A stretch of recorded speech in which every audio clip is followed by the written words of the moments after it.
Last spring, I walked out to my garden on a morning when the thermometer had dropped to 26 degrees Fahrenheit overnight, and every single one of my tomato seedlings was still standing, green and unharmed. Meanwhile, 2 gardens down the road, a neighbor lost his entire pepper patch in the same frost. The difference wasn't luck. The difference was 6 simple protections I learned from my Amish neighbors in Lancaster County, Pennsylvania, after nearly losing my own crop 3 springs in a row.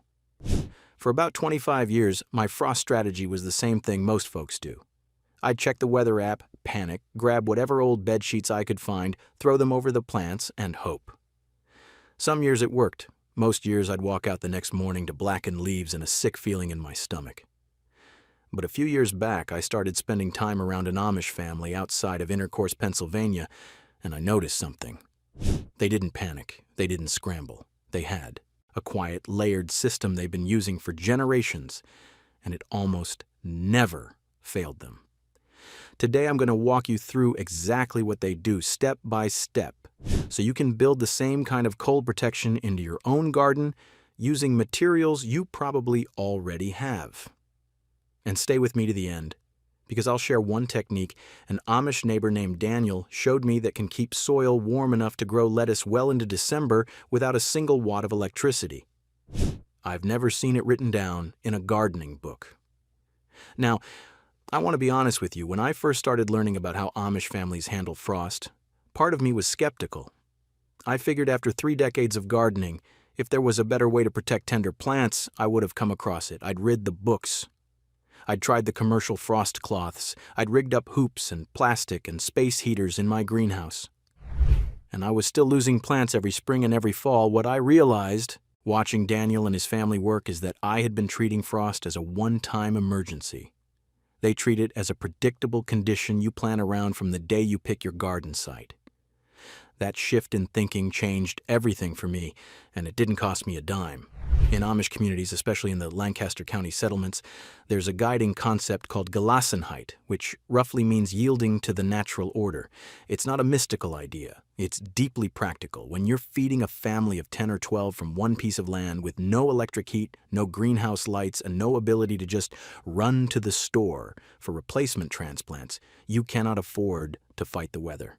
You have to work with it. So Amish gardeners read frost the same way a sailor reads wind. They know where cold air pools. They know which corners warm up first in the morning. They know how to stack small, simple protections on top of each other so that by the time a hard frost hits, the plants are already sitting inside a layered shield. That's the whole system. Let me show you how it works. Here's what you need to understand before we start building anything. Frost damage isn't really about the air temperature, it's about where cold air settles. Cold air is heavier than warm air, and it flows downhill just like water. If your garden sits at the bottom of a slope or inside a low spot, frost will pool there long after the surrounding yard has warmed up. The first thing Daniel had me do was walk my property on a cold morning and watch where the frost lingered. That low corner by my back fence where I'd been growing tomatoes for years, it was a frost trap. The gentle rise near my shed, which gets a half-hour less sun, was actually 5 degrees warmer at dawn because cold air drained off of it. So before you protect anything, move your most tender crops, your tomatoes, peppers, squash, and basil, onto the highest ground you have access to, even if it's only a foot or 2 of elevation. If you can't relocate, open up the downhill edge of your garden by removing solid fencing or dense shrubs so cold air has somewhere to flow out instead of pooling on your plants. That one change alone bought me about 4 degrees of protection on frosty mornings. Now, let me show you the second layer. The Amish build thermal mass into every single bed they plant. Thermal mass is just a fancy way of saying something that soaks up heat during the day and slowly releases it at night. Water does this better than almost anything. Here's exactly what Daniel's wife, Rebecca, does. She takes 1-gallon milk jugs, paints them flat black with a cheap can of spray paint, fills them with water, and sets them between her tomato plants, 1 jug for every 2 plants. During the day, those jugs absorb heat from the sun. At night, they give it back slowly, keeping the air right around the plants 4 to 6 degrees warmer than the surrounding garden. On a borderline frost night, that's the difference between life and death for a seedling. You can do the same thing with dark-colored stones, bricks, or even old cast-iron pans laid flat on the soil. The larger the mass, the more heat it stores. If you're in USDA zones 3 through 5, where spring frosts hang on into late May, this single technique can extend your growing window by 2 to 3 weeks on each end of the season. The third protection is the cold frame, and Amish families build these out of whatever they have. Daniel's cold frames are nothing more than 4 boards nailed into a rectangle, sloped from about 18 inches high in the back down to 12 inches in the front, with an old storm window hinged on top as a lid. Build yours to any size that fits a window you already own or can pick up at a salvage store for $5 or $10. The back should face north, and the sloped front should face south, so the glass catches low winter sun. On sunny days, you prop the lid open 4 to 6 inches to keep from cooking the plants. At night, you close it, and on a cold night, you throw an old blanket over the glass for extra insulation. Inside a properly sited cold frame, I've grown spinach, kale, mache, and winter lettuce from October straight through February in Zone 6.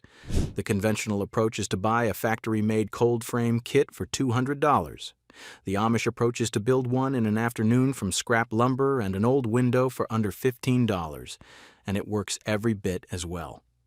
If you're enjoying this, and you'd like more deep dives into traditional gardening methods from Amish and other heritage farming cultures, go ahead and hit subscribe. I've got a lot more of these coming, and I'd love to have you along. All right, let's keep going. The fourth protection is the individual cloche, and this is where Amish gardeners are remarkably clever. A cloche is just a small transparent cover you set over one plant. The Amish cut the bottoms off gallon milk jugs, leaving the cap off for ventilation during the day, and set one over each young transplant the day it goes in the ground. Here's why this matters so much. A transplant's first 2 weeks are its most vulnerable window. The cloche traps a tiny pocket of warmed air and humidity around the plant, creates a windbreak, and holds off light frost down to about 28 degrees Fahrenheit. Push the jug about 1 inch into the soil so wind doesn't tip it, and weight it with a small rock if you need to. Remove it entirely once nights stay reliably above 40 degrees, and the plant has doubled in size. In zones 7 through 9, you'll typically only need them for 3 to 4 weeks. In zones 3 through 6, you may want to leave them on for 5 or 6 weeks. The fifth protection happens underground. Amish gardeners insulate the roots with thick straw mulch, and they apply it much heavier than most American gardeners think to. We're talking 6 to 8 inches of loose straw, tucked around the base of every frost-sensitive plant in late fall, or 2 to 3 inches laid down around tender transplants in spring. The reason comes down to soil physics. Soil holds heat far better than air, and a thick mulch layer acts like a blanket that keeps that soil warmth from escaping upward overnight. Research out of Penn State Extension has shown that heavily mulched soil can stay 8 to 10 degrees warmer than bare soil at dawn after a frosty night. Use straw, not hay, because hay carries weed seeds. And pull it back about 2 inches from the stem of each plant so slugs and voles don't nest right against the crown. The sixth protection is the layered row cover, and this is the one most folks try to use as a standalone fix. The Amish use it as the top layer of a system that already includes everything else I've described. Here's the exact setup. Bend lengths of number 9 wire or flexible PVC into hoops spaced 3 to 4 feet apart down the length of your bed. The hoops should arch about 18 to 24 inches above the plants. Over the hoops, drape a lightweight row cover fabric, which you can buy at any farm store for about 20 cents per square foot. Weight the edges down with boards, bricks, or soil so wind can't lift it. A single layer of row cover gives you 4 to 6 degrees of frost protection. On nights when a harder frost is forecast, down to the mid-20s, Daniel doubles the fabric or throws an old cotton bedsheet over the top as a second layer. That combination reliably protects down to about 22 degrees Fahrenheit. Remove or vent the cover during warm, sunny days or you'll cook your plants. Now, I want to walk through a few patterns I see over and over that the Amish approach corrects. No judgment here. I did every one of these myself for years. The first pattern is waiting until the frost warning to act. By the time you see the forecast at 6 in the evening, the soil has already cooled and you're scrambling. Amish gardeners assume frost is coming from September onward and keep their covers, jugs, and cold frames in place as standing infrastructure. The second pattern is using plastic sheeting directly on the plants. Plastic transfers cold directly where it touches the leaves, which actually causes more damage than no cover at all. Fabric row covers breathe and insulate. If you only have plastic, make sure it rests on hoops so nothing touches the foliage. The third pattern is watering plants in the evening before a frost. Counterintuitively, the Amish water their gardens deeply in the early morning before a predicted frost, not the evening. Moist soil holds and releases heat far better than dry soil, and morning watering gives the soil all day to absorb sun before the cold night arrives. The fourth pattern is giving up too early in fall. Most American gardeners pull their tomato plants at the first light frost.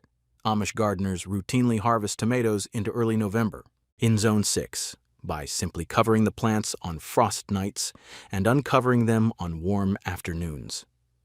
2 extra weeks of harvest from plants you already have in the ground is free food. Now here's that bonus technique I promised you at the beginning, the one Daniel showed me that I've never seen written down in a gardening book. It's called a hotbed, and the Amish have been using it for well over a century to grow cold season crops in the dead of winter. Here's how to build one. Dig a pit inside your cold frame about 24 inches deep and the full footprint of the frame. Fill the bottom 18 inches with fresh horse or cow manure mixed with straw bedding, pack it down firmly and water it thoroughly. Then cover it with 6 inches of good garden soil and plant your lettuce, spinach, or mache directly into that top layer. Here's why it works. As the manure decomposes underneath, it generates heat, sometimes as much as 90 to 100 degrees Fahrenheit at the center of the pile for 8 to 10 weeks. That heat rises through the soil, keeps the root zone warm, and warms the air inside the cold frame from below. Daniel harvests fresh salad greens from his hotbed in January in Pennsylvania with snow on the outside of the glass. No electricity, no propane, just biology doing what biology does. If you can't get fresh manure, fresh grass clippings mixed with fall leaves will generate similar heat for about 4 to 6 weeks. It's less potent than manure, but it still works. That's the full Amish frost protection system. Reed your land and move tender crops to high ground. Build thermal mass with water jugs and stones. Put up cold frames from scrap lumber and old windows. Cover individual transplants with gallon jug cloches. Mulch heavily with straw to hold soil warmth. Layer row covers over hoops for the final shield. And if you want to push the season to its absolute limit, build a hotbed and let decomposition do the heating for you. If any of this changed how you think about frost, I'd love to hear about it in the comments. Tell me what you've tried, what's worked in your garden, and what hasn't. And if you'd like more of these deep dives into traditional gardening wisdom from cultures that have been doing this a lot longer than most of us, go ahead and subscribe. Thanks for spending time with me today. Next spring, when the forecast drops and your neighbors are scrambling with bed sheets, I hope you're the one standing in a calm garden watching it all unfold. I'll see you in the next one.